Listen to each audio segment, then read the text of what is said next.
Bienvenue, aujourd'hui on plonge dans la sourate An-Nas, le tout dernier chapitre du Coran, mais sous un angle un peu différent, un angle scientifique. Oui, on se base sur une analyse assez intéressante qui regarde les versets via la psychologie, les neurosciences cognitives, une approche assez rationnelle finalement. Exactement. L'idée c'est de voir si on peut décrypter comment ce texte ancien décrit peut-être des mécanismes psychologiques, cognitifs, qu'on connaît mieux aujourd'hui. Tout à fait. Et la sourate, au fond, c'est une demande de protection contre un mal, un mauvais conseiller. C'est ça l'idée générale. C'est ça, une structure assez directe. On demande protection contre quelque chose de spécifique. Alors, allons-y. Les 3 premiers versets. Dit, je cherche protection auprès du Seigneur des hommes, le souverain des hommes, le Dieu des hommes.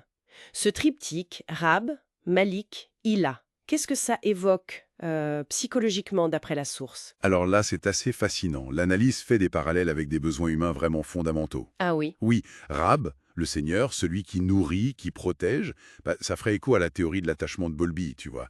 Ce besoin d'une figure sécurisante. d'accord. L'attachement. Voilà. Ensuite, Malik, le souverain, celui qui met de l'ordre, qui régit. Ça rappellerait notre besoin de contrôle, de structure, de sécurité. On peut penser à Maslow, quelque part. La pyramide des besoins, C'est oui. un peu ça. Et enfin, Ilah, la divinité qu'on adore. Ça toucherait plus à la quête de sens, de transcendance, ce que Viktor Frankl a beaucoup analysé. Je vois. Donc, ce qui est intéressant, c'est que cette triple invocation, elle suggère qu'une protection psychologique complète, qui touche l'affectif, le besoin de structure et le sens, c'est vu comme crucial pour rester stable face aux angoisses. C'est une perspective vraiment intéressante. Ça ancre tout de suite la protection dans des besoins psychologiques profonds. Alors, la sourate identifie la menace. Verset 4. Contre le mal du mauvais conseiller, furtif al-waswas al-khanas. Explique-nous un peu ces termes, waswas et khanas. Oui, alors waswas, c'est l'idée d'un chuchotement, quelque chose de répétitif, comme des pensées parasites un peu intrusives qui s'insinuent. D'accord. Et renas, ça veut dire littéralement celui qui se retire, qui se cache. Donc ça suggère quelque chose qui apparaît, disparaît, qui est insidieux et qui revient. Furtif donc. Exactement, furtif et récurrent. Et là, l'analyse fait le lien avec des concepts très modernes en sciences cognitives.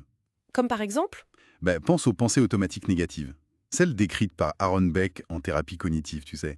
Ces idées noires qui surgissent comme ça, spontanément. Oui, oui, Ou alors les ruminations mentales, ces boucles de pensées obsessionnelles qu'on retrouve beaucoup dans l'anxiété et la dépression. c'est vrai. Le waswas al-khannas, ça sent vraiment décrire un phénomène très proche. Une intrusion mentale répétitive, difficile à saisir.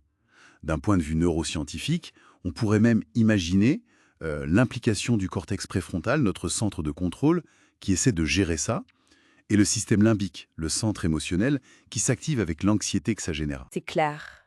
Le verset 5 précise d'ailleurs qui souffle yuwaswisu, le mal dans les poitrines, soudour des hommes. On retrouve le verbe lié à waswas. Et la poitrine, souvent symbole de l'intériorité, non? Tout à fait. La poitrine, le cœur, c'est souvent le siège des émotions, de l'intériorité dans ce langage. Et cette image du souffle, elle est très parlante. Oui. L'analyse y voit une métaphore de l'influence subtile, presque inconsciente. Ça fait penser à la manipulation cognitive ou comment des influences externes peuvent modeler nos pensées sans qu'on s'en rende compte. Comme le conditionnement. Oui, le conditionnement implicite par exemple, où des associations se créent en nous à notre insu, ou l'amorçage, cette idée qu'une information vue juste avant peut orienter nos jugements après, discrètement. Les fameux biais cognitifs. Exactement. Ces biais agissent souvent comme des souffles. Donc, le verset suggère que ce mal, ça peut être une perturbation mentale qui vient de l'intérieur, une lutte interne, déclenchée par ces influences subtiles. Très intéressant. Et on arrive au dernier verset, le 6, qui donne l'origine de ce souffleur.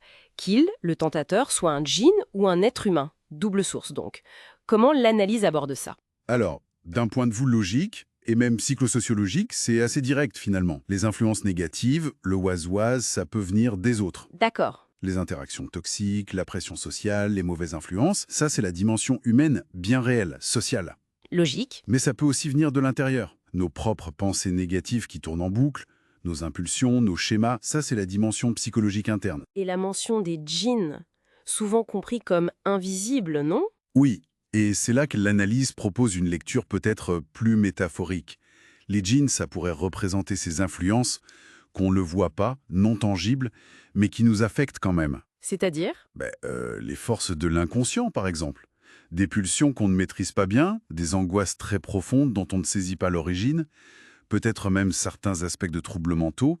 En gros, l'idée serait que l'humain cherche protection contre tout un spectre d'influence, du visible et social au psychologique profond et même à l'insaisissable. Donc si on suit cette lecture scientifique, la sourate An-Nas, ça devient presque une sorte d'outil de focalisation, une affirmation pour renforcer sa propre résilience mentale face à ces perturbations, qu'elles viennent de l'extérieur ou de l'intérieur. Exactement. C'est ça qui est frappant dans cette analyse. Voir comment un texte aussi ancien, avec ses propres mots, ses métaphores, décrit des phénomènes que la psychologie cognitive et les neurosciences essayent aujourd'hui de cerner très précisément. Oui.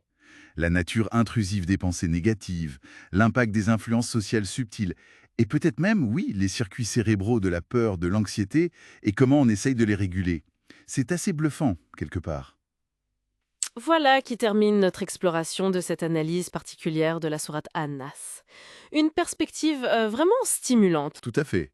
Et peut-être pour laisser une dernière pensée en suspens, au-delà des correspondances techniques qu'on a évoquées, comment est-ce que cette ancienne façon de parler d'une quête de protection contre des chuchotements intérieurs et des influences extérieures, comment ça résonne avec notre compréhension actuelle, universelle, de l'anxiété, du stress mental et finalement de cette recherche de paix intérieure dans un monde devenu si complexe?